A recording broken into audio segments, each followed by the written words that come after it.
A lei do perdão. Perdoem e serão perdoados. Lucas, capítulo 6, versículo 37. Existem coisas cruciais na vida que exigem grandes qualidades humanas. Nosso medo atual é que o homem não seja grande o suficiente para atender às demandas do dia. A falta de equipamentos de grande porte é um perigo real em todos os momentos. É aqui e agora que o mundo precisa da ajuda de um mestre como Jesus, o Cristo. Jesus ensinou grandeza de caráter a seus seguidores, com tamanha grandeza em si mesmo. Ele era mais que um pregador, ele era um professor supremo.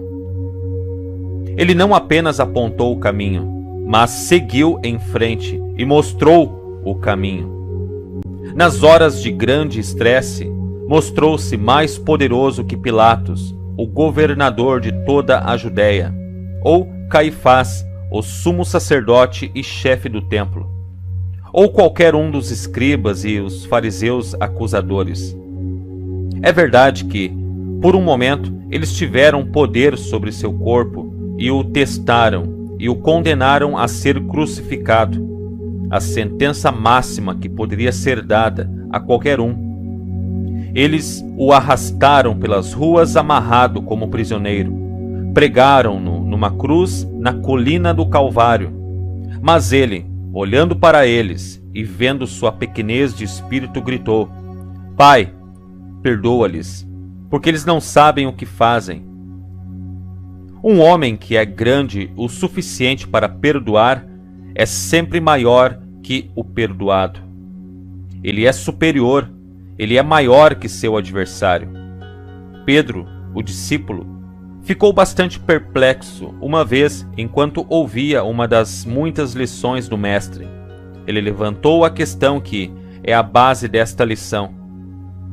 Voltando-se para Jesus, ele perguntou: Senhor, quantas vezes meu irmão pecará contra mim e eu o perdoarei?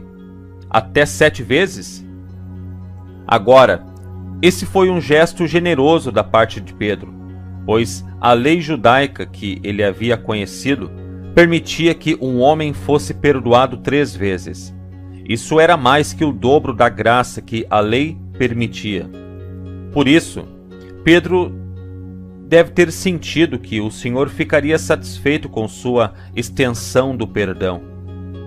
Mas ele se viu mais perplexo quando Jesus respondeu: Eu não te digo até 7 vezes, mas até 70 vezes 7. Tal período seria indefinidamente. Então, por essa resposta, não há limites ou restrições para as graças do Espírito.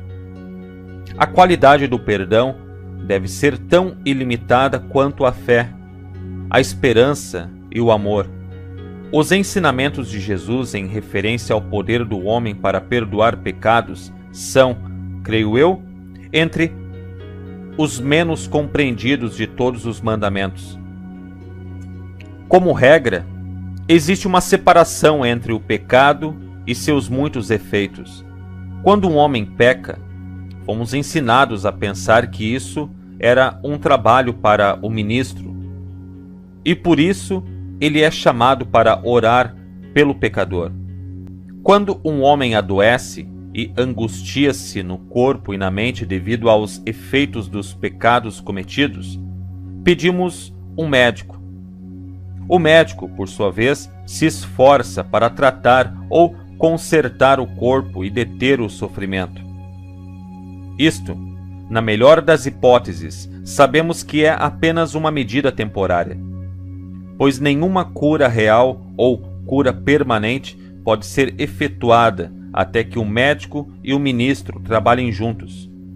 Jesus foi o médico e mestre que lidou com o pecado e a doença em conjunto. Quando eles trouxeram um homem para ele que estava doente com paralisia, Jesus falou em perdoar os pecados do homem para curá-lo. As pessoas que se reuniram ao redor e o ouviram falar, questionaram suas ações. Eles disseram: quem é este que fala blasfêmias? Quem pode perdoar pecados? Somente Deus? Eles não entenderam como ele poderia considerar o pecado como causa de paralisia. Mas há alguns que ainda não avançaram hoje e que ainda querem acreditar que tal doença é causada por um distúrbio físico ou orgânico, em vez de aceitar a possibilidade de ser uma frouxidão mental ou espiritual. Jesus ensinou claramente que, se você perdoar o pecado, o efeito de tal ato de perdão se absorverá com ideias naturais e saudáveis, da mesma forma que o mais escuro momento da noite é absorvido pelo alvorecer da luz. A escuridão desaparece e a luz do dia brilha sobre todos. Quando ideias saudáveis e naturais preenchem a mente, o corpo assume uma condição semelhante. Assim, nossos homens e mulheres progressistas que estão se voltando para um campo mais amplo de estudo e estão realizando curas através de processos mentais e espirituais, não estão nos dando nada criado recentemente.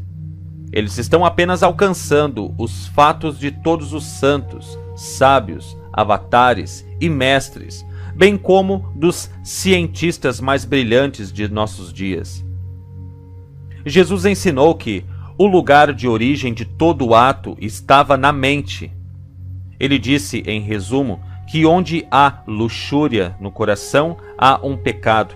Embora o ato nunca possa ser cometido, em outro lugar ele fala da origem do pecado estar na mente antes de o ato ser cometido. Pois de dentro, disse ele, do coração do homem procede os maus pensamentos, adultérios, assassinatos, roubos, engano, blasfêmia, orgulho e loucura. Todas estas coisas más vêm de dentro, e elas contaminam o homem. Os cientistas aceitam a verdade de que o corpo do homem é movido pela mente, que todo o seu funcionamento é governado por um pensamento dominante, seja esse pensamento subjetivo ou objetivo, seja consciente ou inconsciente. Aqueles que estudam os processos mentais descobrem que todas as condições do corpo são criadas ou causadas pela mente. Sabe-se que a criação em toda e qualquer forma é governada por e sujeita a uma lei. Assim, quando alguém usa de forma incorreta, inverte ou viola uma lei, esse erro é chamado de pecado. Um pecado é um erro, um mal entendido, é um erro de julgamento. Um erro está faltando ou desobedecendo a lei, seja essa lei mecânica ou espiritual.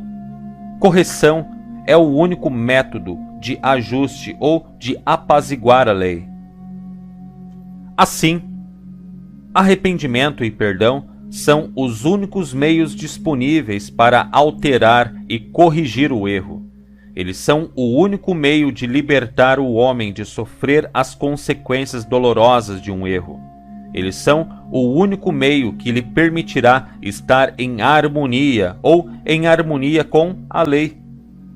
Perdão do pecado significa que devemos perdoar, abandonar e esquecer esse pensamento, pessoa ou condição que motivou o pecado. Significa abandonar ou deixar ir aquilo que você não deve fazer.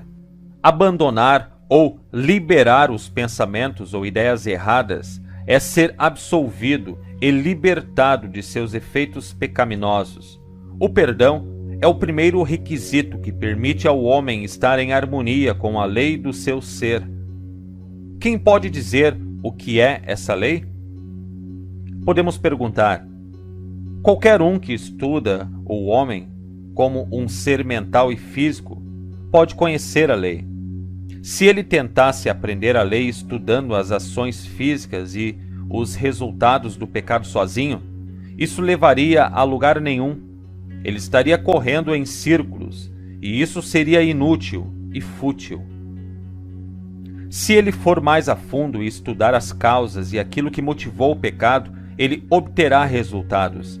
Ele deve analisar o caso e procurar por algum choque ou condição oculta e esquecida que teria causado a doença. Então, a menos que esse pensamento abrigado seja arrancado da mente inconsciente ou da memória, essa condição continuará a aparecer de novo e de novo, apesar de todos os remédios superficiais que podem ser aplicados para deter a dor. Como ervas daninhas em seu jardim, se você for cortá-las toda vez que aparecerem diante de seus olhos, elas podem ser cortadas por um tempo, mas, como não foram arrancadas pelas raízes, elas brotarão novamente. As ervas daninhas devem ser retiradas completamente para serem destruídas e removidas permanentemente. Um médico notável, falando diante de um grupo de outros médicos sobre este mesmo assunto de pensamento, sendo a fonte da doença, foi registrado como tendo dito em suas observações finais: tumores anormais e cânceres são devidos a um longo período de tristeza e ansiedade reprimidas. Outra maneira de dizer que tais doenças são devidas a muitos pensamentos pecaminosos que são engarrafados e suprimidos em nossas mentes. Se este estado é tão destrutivo, pode ser sábio para nós investigarmos a nós mesmos e observar o efeito que nossas emoções exercem sobre o organismo físico. Então, procuremos por todos os meios sob nosso comando vencer e abandonar todo impulso emocional que tenha um efeito debilitante e perturbador. Um outro psiquiatra de renome disse: a maioria dos casos de transtornos mentais de tipo funcional se deve a um sentimento de culpa. Há alguns pensamentos abrigados e congestionados que precisam de perdão. Normalmente, uma mente doente teme libertá-los ou perdoá-los. Isso é natural, pois se fossem capazes de liberar e perdoar os pensamentos temerosos, não mais ficariam doentes. O professor Gates, do Laboratório de Psicologia de Washington, D.C., em um experimento testando as emoções e as reações do corpo, encontrou alguns resultados interessantes. Ele encontrou cerca de 40 emoções ruins e muitas outras que foram boas. De todas as emoções ruins, ele disse que a reação de culpa era a pior. Esta dedução foi obtida por uma análise química da transpiração retirada do corpo. Uma pequena quantidade de transpiração foi tirada de cada reação emocional e testada. A emoção ruim mostrou um forte teste de ácido. Agora, se você colocar um pouco de ácido na sua carne, você sabe o que vai acontecer. O ácido vai queimar, e se continuar a queimar, será doloroso e destruirá o próprio tecido da sua carne. É apenas uma reação química que está afetando o tecido e o organismo do corpo quando esses pensamentos destruidores são permitidos dentro e geram um veneno que enfraquece e eventualmente destrói o corpo. Um médico sábio um dia teve um interlocutor que, como ele disse, tinha ido à roda dos médicos e sanatórios. Mas, com tudo isso, ainda não havia sido curado. Na verdade, ele estava piorando e, além da doença original, ele tinha uma condição crescente de melancolia e com tendência suicida. O médico, sabendo que ele tinha ido à ronda e tinha tido cuidados médicos, decidiu abordar o caso de um ângulo mental. Ele questionou e estudou cada resposta com cuidado. Depois de um tempo, ele ganhou a confiança de seu paciente e aprendeu a verdadeira causa secreta de sua longa doença. Muitos anos antes, esse homem e seu irmão eram parceiros de negócios. E o homem se apropriou e perdeu algum dinheiro que por direito pertencia a seu irmão. Foi usado de tal maneira que seu irmão não poderia ter descoberto isso, mesmo se ele tivesse investigado. Mais tarde, eles cortaram as conexões de negócios e ele se aposentou desse trabalho. Mas, como ele disse, ele nunca poderia se perdoar por aceitar o dinheiro. Ele queria devolvê-lo, mas não pôde fazê-lo sem que o irmão soubesse a verdade. Ele disse que não era o medo da punição legal que o atormentava tanto, mas a possível perda do afeto de seu irmão. Eles sempre foram inseparáveis e dedicados.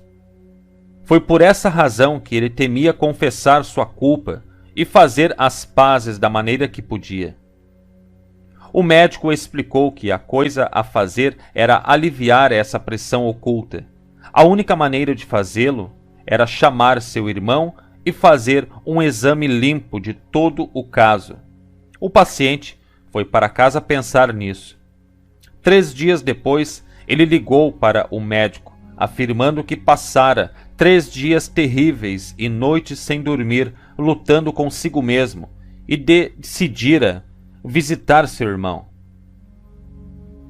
Ele estava em tal estado mental que ele sabia que o tratamento de seu irmão, uma vez que ele soubesse que ele era um ladrão, não poderia ser pior do que a miséria que ele estava sofrendo. Contou ao irmão a história. E, para sua surpresa, o irmão jogou os braços em volta dele e se alegrou com ele, dizendo que estava limpo de sua mente. Foi uma época alegre para eles, pois aquela nuvem, a única nuvem em suas vidas, havia desaparecido. Os céus estavam limpos de novo, e a restauração da saúde do paciente era milagrosa para aqueles que não entendiam o que havia sido removido. Através do arrependimento e do perdão, o homem foi capaz de fazer como Jesus havia ordenado à mulher que ele foi chamado para julgar. Vai, e não pequeis mais. A tristeza enraizada havia sido arrancada de sua memória. Sua mente estava livre para pensar em pensamentos saudáveis, felizes e alegres. Isso permitiu que seu corpo fosse rapidamente curado. Para alguns, pode parecer um milagre.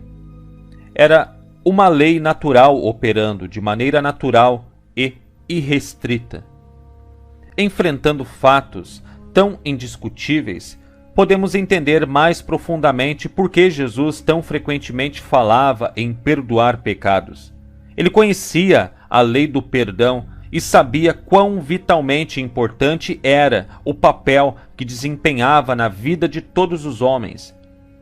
Quanto mais estudamos, mais nos surpreendemos com sua simplicidade e precisão de realização. Devemos abandonar, pois, como diz Salomão, um pecado abandonado é um pecado perdoado. Perdoar, liberar alguma parte de nossa disposição que não é um ativo nem um prazer para os outros ao nosso redor. Por sua vez, estamos consertando a brecha em que perdemos a marca, cometemos um erro ou pecamos. As ervas daninhas não se removem com o tempo. Em vez disso, eles vão aumentar e crescer mais fortes até que eles sufoquem a flor. O mesmo acontece com nossos pensamentos pecaminosos. Nosso jardim de nossa memória, eles devem ser arrancados, expulsos e destruídos, para que apenas flores de pensamentos saudáveis e felizes possam crescer. Um homem pode ter o hábito de beber em excesso, e não é apenas infeliz dentro de si, mas causa muita infelicidade em sua casa. Se ele deseja superar o hábito pecaminoso, ele irá receber toda a ajuda de seus amigos e entes queridos para ajudá-lo a resistir ao desejo e à ânsia de beber.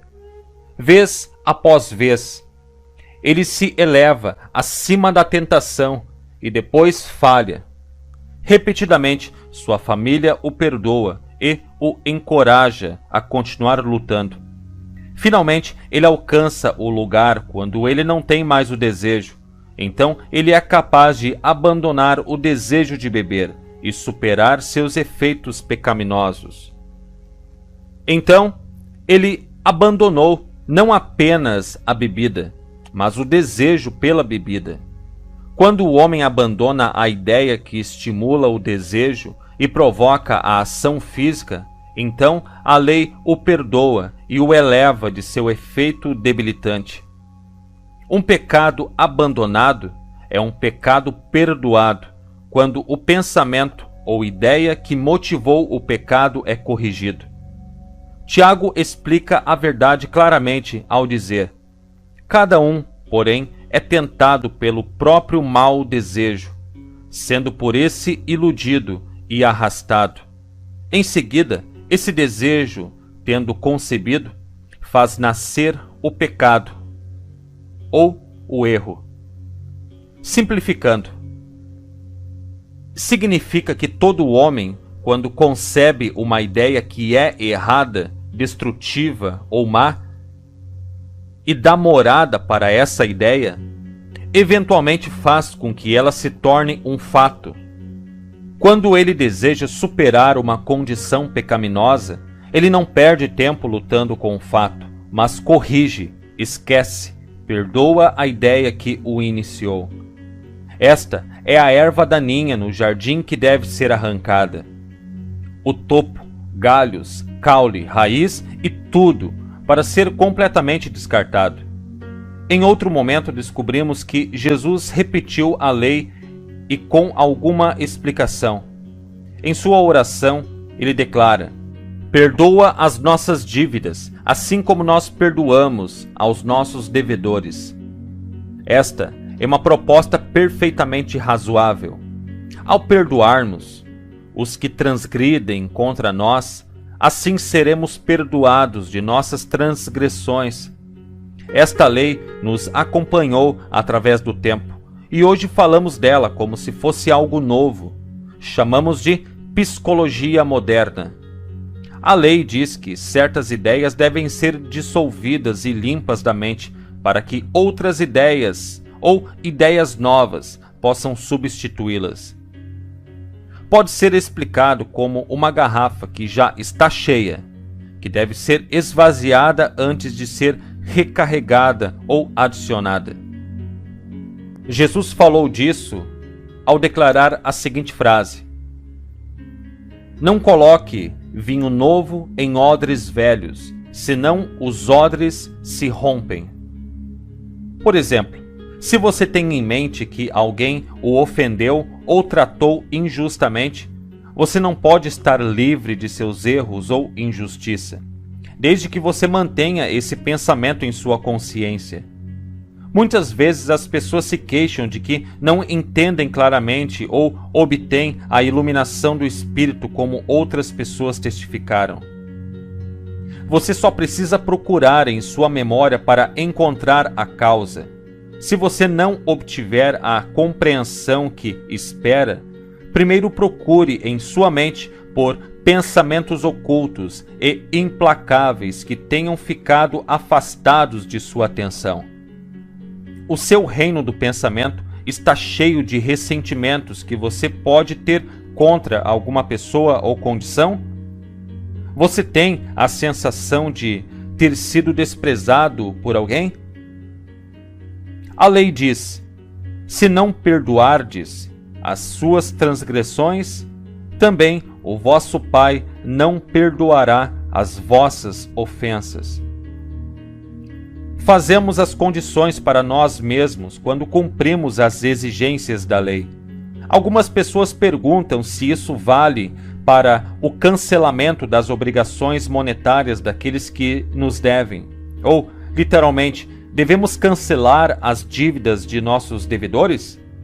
Nos últimos meses, houve várias pessoas que colocaram na primeira página do jornal seus livros com todos os recibos pagos para todos os que lhes deviam.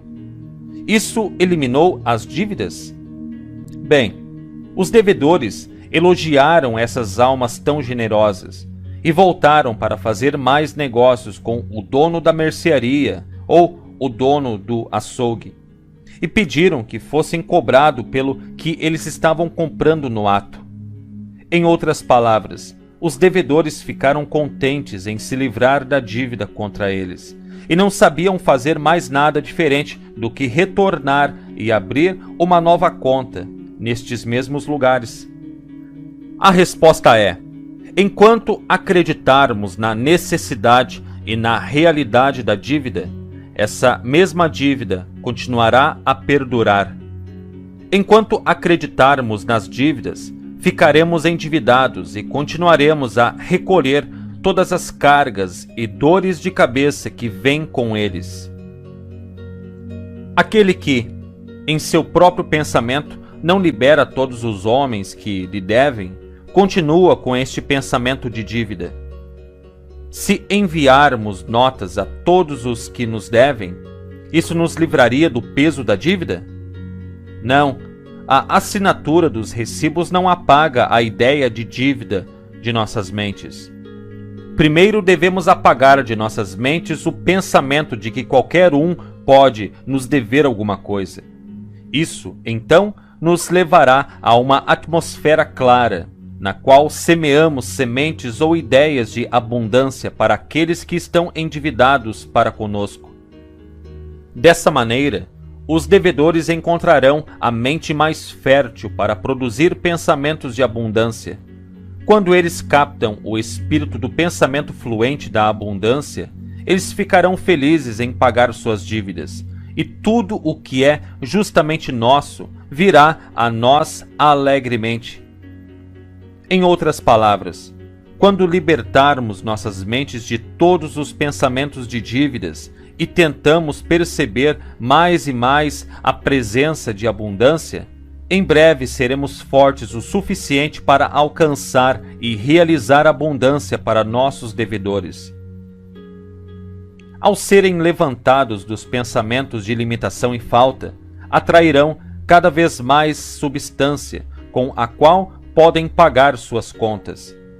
Desta forma, e somente desta maneira, as dívidas podem ser permanentemente canceladas, através da aplicação da lei do perdão. Ambas as partes envolvidas serão elevadas de uma consciência de dívida limitada para uma consciência de prosperidade e abundância ilimitada. Todos devem, em algum momento, trilhar o caminho do perdão. Nós devemos aprender a viver esta lei. Deve ser importante, pois o Mestre ensinou que não havia esperança de perdão para o implacável. Apenas como nós perdoamos, somos perdoados. Temos que fazer o primeiro esforço.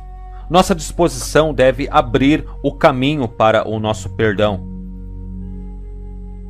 Não nos atrevemos a pedir mais da lei do que podemos nos estender a nós mesmos ou aos nossos irmãos.